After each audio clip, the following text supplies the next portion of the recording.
Certainly, I think you're a little bit more knowledgeable in this respect, but I'm a little what bit more say you? knowledgeable on Colin's football career. Um, to be honest with you, I don't quite know or understand the comic industry enough to be able to say whether or not what he is trying to accomplish is going to be good or bad. How I look at it is what is he trying to accomplish as far as problems in the market that he's trying to solve. I remember growing up, uh, the first time I really understood what, you know, trying to create a business or be an entrepreneur, the easiest way that it was explained to me is all an entrepreneur is someone who finds a problem in the market and solves it, right?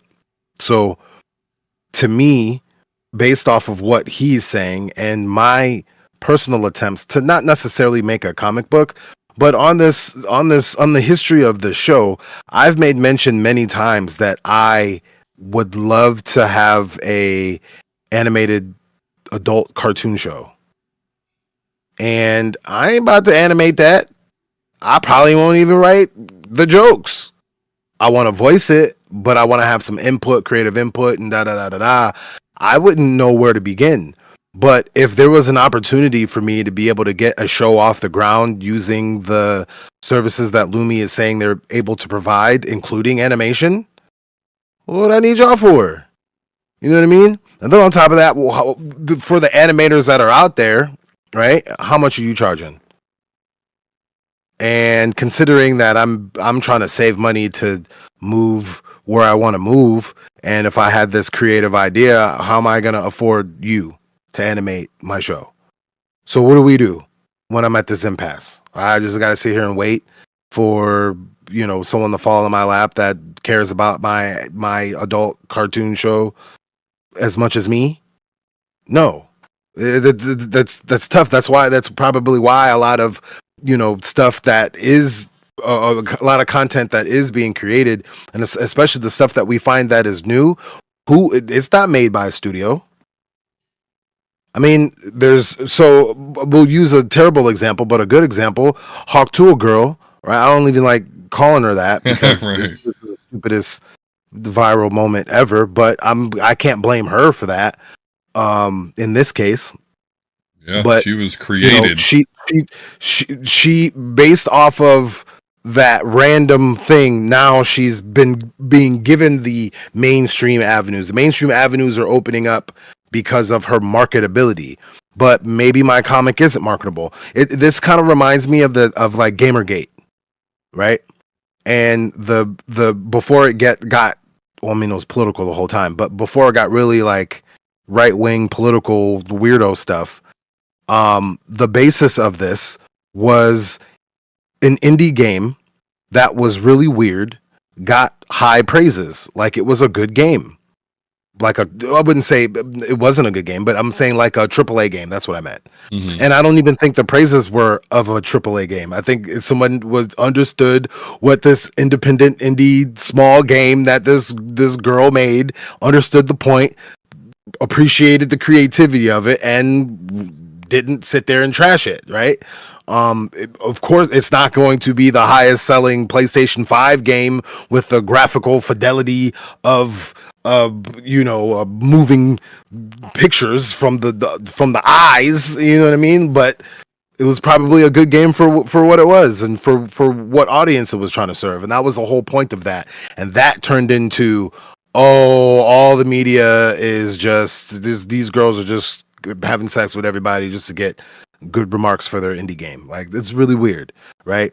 So if there was a place where those indie games or those indie comics or maybe an adult cartoon can uh, uh, at least begin to start their craft, I'm not going to sit there and knock that, right? The summarization of that is, I understand as someone who's tried to create before, I've tried to write a book, I've tried to make a game. I've tried to make a board game. I've tried to write a children's book. I've tried to have a podcast. I mean, I did have a podcast for like 4 years. That was actually pretty successful for if in today's numbers. Mhm. But I've had all these barriers that if there was a way for me to host my files of more than 2 gigabytes that didn't cost hundreds of dollars a year, I would have access to 4 years of my podcast. You know how many episodes I had? Over 300 podcast episodes, bonus shows and regular show together, on top of other places that I've been.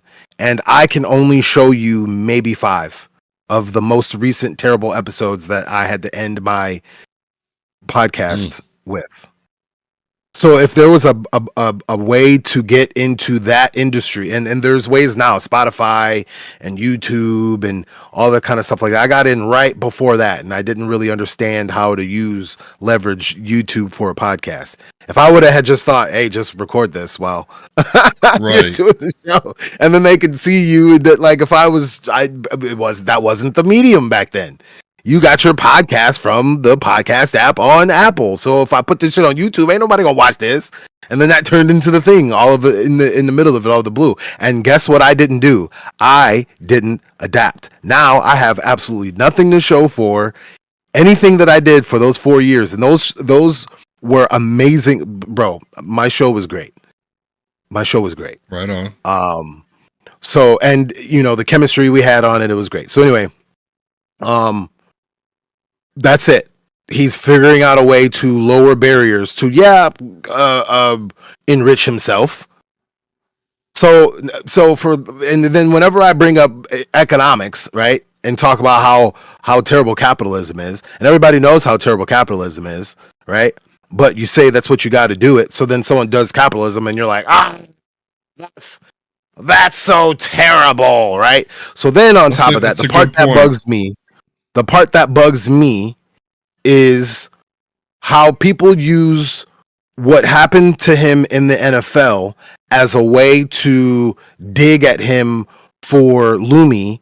And the thing that bothers me about the Lumi thing is the only thing that they're talking about is the AI art part of it. And if you ever hear him talk about it, that's the least amount of thing that he talks about.